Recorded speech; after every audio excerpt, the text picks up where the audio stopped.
One of the things that companies do or startups do, they come up with an idea, they'll Google it, and if they don't see it in the first 2 pages, they think it's original. One of the big things that all startups do is they lie to themselves over and over and over. The passion I've always had for business and being an entrepreneur that transfers into the maths, I've always been passionate.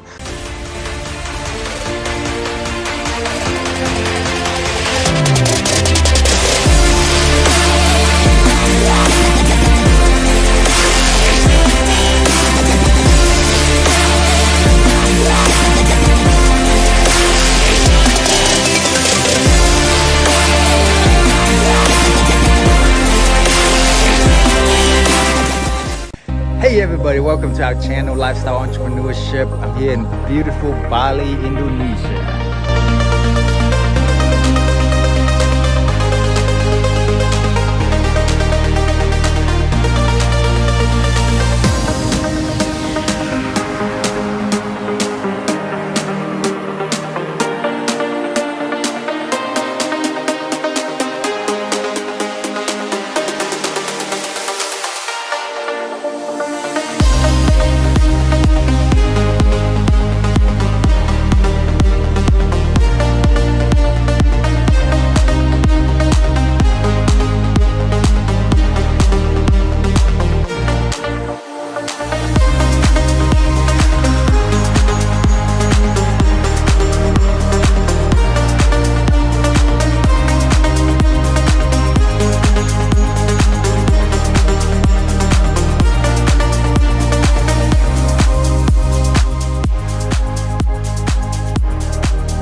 Super excited to provide to you today the top 7 rules to success by one of the best top entrepreneur, Mark Cuban himself.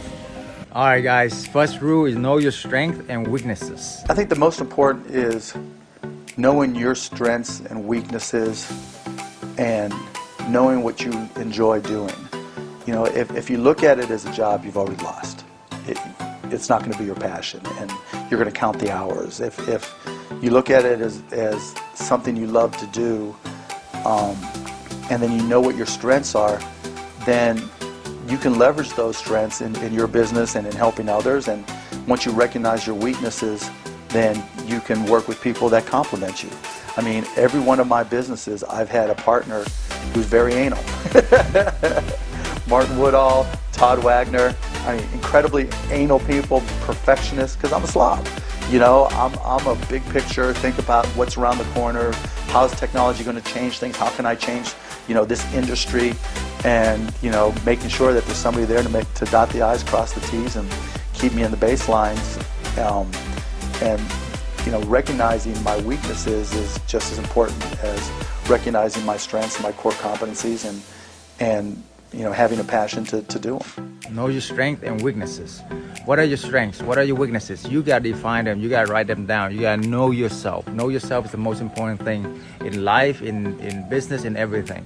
Because the more you know yourself, the more you know what you're good at, the more you know what you suck at, then you want to hire the people to cover the area that you are weak in, so that way you can grow and focus on your strength. Because your strength will explode, you know. That's what make you the most income. That's what make you you know. But your weakness, don't waste your time, guys. Time is too precious for that. All right guys, next, be brutally honest with yourself. One of the big things that all startups do is they lie to themselves over and over and over. Mine's faster, mine's cheaper, mine's better, mine's this, mine's that. No, it's not. And the reason it's not is because whoever it is you're competing with, it's not like they're ignoring you. It's not like, oh my goodness, this guy just started on Shopify in the startup competition. He's doing $1 million this year. Woe is me, I might as well close up the doors. What are they doing? I'm gonna copy what they're doing. And now you've got to stay ahead. And so, you know, you've got to be very careful as an entrepreneur to be brutally honest with yourself.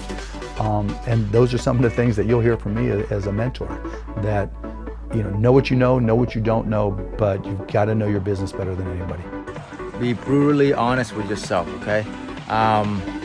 You know, the more you can be honest with you, the more you can learn and grow from your mistakes, the more you can really embrace yourself, then the more you can express yourself, and then the more people will like you because you are being yourself. Everyone else is taken except you, because when you be yourself, nobody can be a better you than you.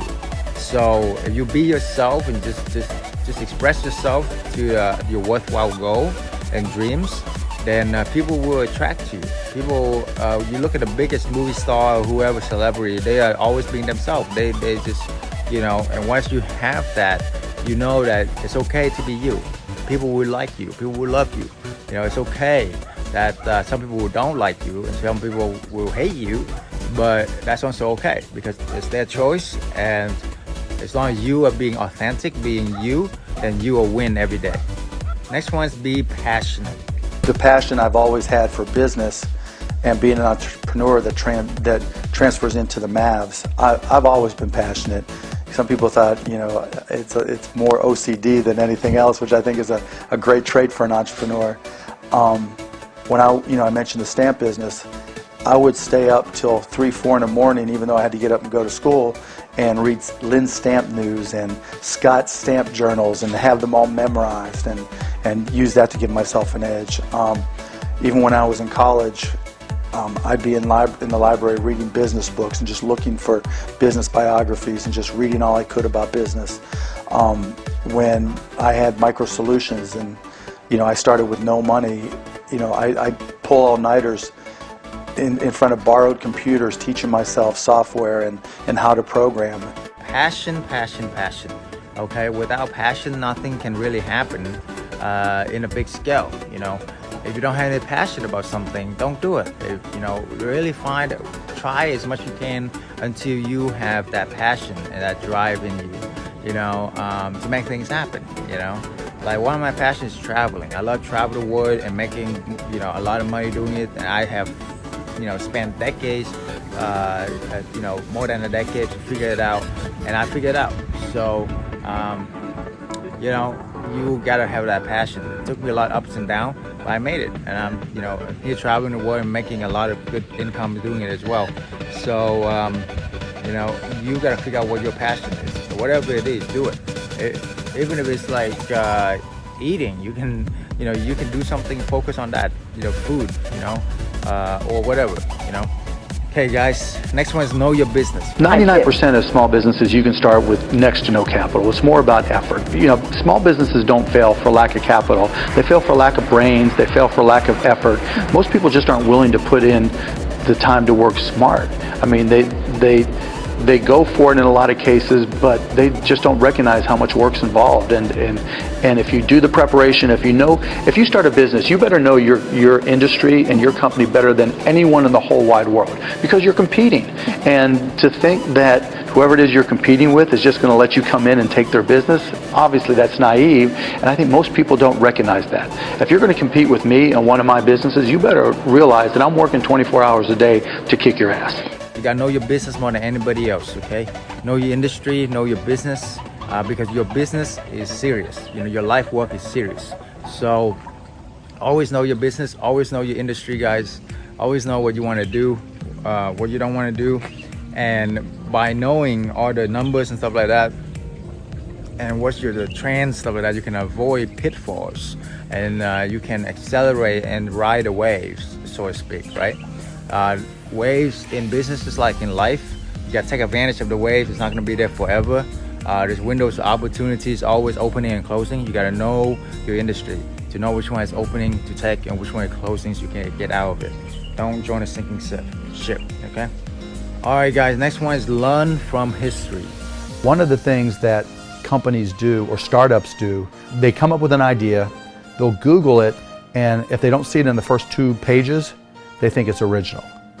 You got to go back, right? Because over the past 15 years, there's so many different businesses that have tried and failed. You have to go back and find those and learn from those. So you've got to understand all the implications and you have to learn from history. And so the best advice I can give you on a video before talking to you or emailing with you is that you've got to find out the history of people who have tried your idea, because there's a 99.99999% chance that your idea has been tried before.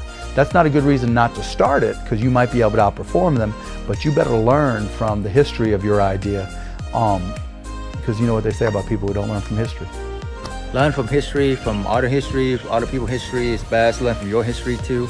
By journaling is good. By meditating, by thinking, spend time alone to think, to really journal, to really analyze, and also learn from other autobiography or from videos from other great entrepreneurs and leaders. You know, just like what I'm doing and what you are doing. You know, it will make a big difference. Next one is enjoy competing. I've always just really enjoyed just the competition of business. I think, you know, in the sports business, I'll talk to our players and it'll be like, well, you guys compete for 48 minutes and you practice a couple hours and you work on your game independently a couple hours. But the ultimate sport is business, because you have to compete with everybody. And you have to do it 24/7 by 365 days a year forever. And there's always somebody out there trying to kick your butt. There's always somebody who looks at your business and says, I can do that better, I have a better idea. And you have to compete with that person. And all the while you have to make your customers happy, your employees happy. It's the competitive side of me that, in any entrepreneur, that I think that has to drive you, and I think that carries over into the Mavericks. I want to win and I want to compete. Enjoy competing, guys, because competition creates strength. Competition creates just that next level. You know, competition with yourself is the most important, not with anybody else. Of course, you know, you want to win the other person, but don't focus on your competitors. Focus on yourself, how you can be the best you that you can be. You know, if you are competing with your best, just like Michael Jordan said, you know, everybody else is trying to competing with me, but I'm trying to compete with my best. You know, if you are competing with your best each and every day, you will be happier. That's the most important thing, guys. It doesn't matter if you're gonna be the greatest, but you're not happy. You know, if you can compete with your better self, your best self, and improve every single day, I assure you it will create happiness, because progress leads to happiness. If you haven't figured that out by now, thank me for it, because it took me years and years to learn that. Okay, your most important thing is your happiness, and how you get happiness is your progress.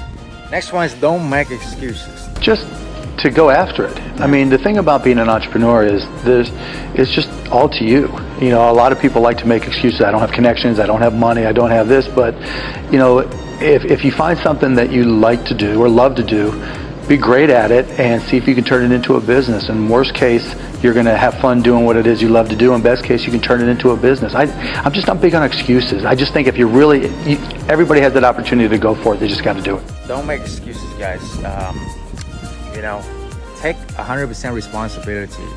Why don't you want to make excuses? Because if you make excuses, you are saying that it's out of your control and that you can't do anything about it. The truth is, everything is in your control. Seriously, if you will really dig down deep in that and make sure that 100% responsible for everything that's going on in your life, then you know you can make it happen. You can change. You can grow. Stuff like that. You know. I mean, for example, you know, people, oh, maybe the traffic is, you know, I don't get there on time because of traffic, whatever. No. You know, go there an hour early. Make sure you have ample of time. Then you're not gonna be late. You know, be prepared. You know, and then you know, oh, the industry crashed and everything went down with it. I didn't, you know, it's out of my control. Well, hey, if you know your industry, if you do your research, if you really study each and every day, you see what's coming and what's going. You know when to get out of that industry or when to change course, and you don't not gonna be in that situation. You know.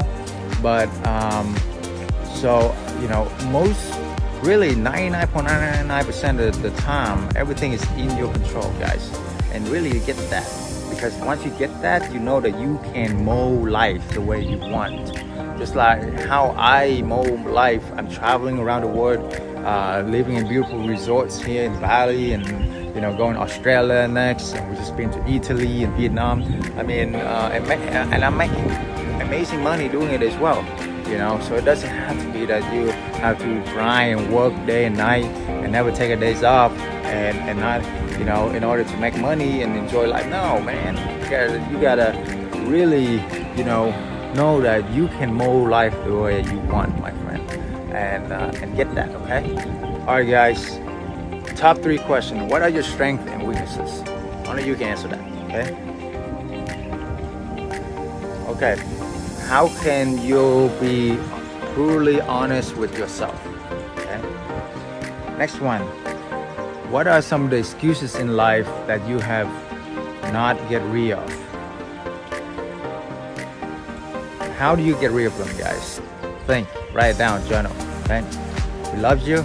We send you much love here in beautiful paradise. Join me on your next adventure, and I will show you how to live this lifestyle, make a ton of money doing Airbnbs, doing corporate housing, and people are paying me, while I sleep, honestly, because that's why I love the business, because people pay rent, they want to live, food, water, and shelter. Shelter is up there. Okay, so I encourage you to learn more and do what I do as well. Enjoy life. Okay. And I went down to, ended up down in Dallas and got a job working for a company called Your Business Software. And we sold software, and I didn't know anything about software. I took one computer class at Indiana and kind of cheated to pass. But, not that I condone that, but,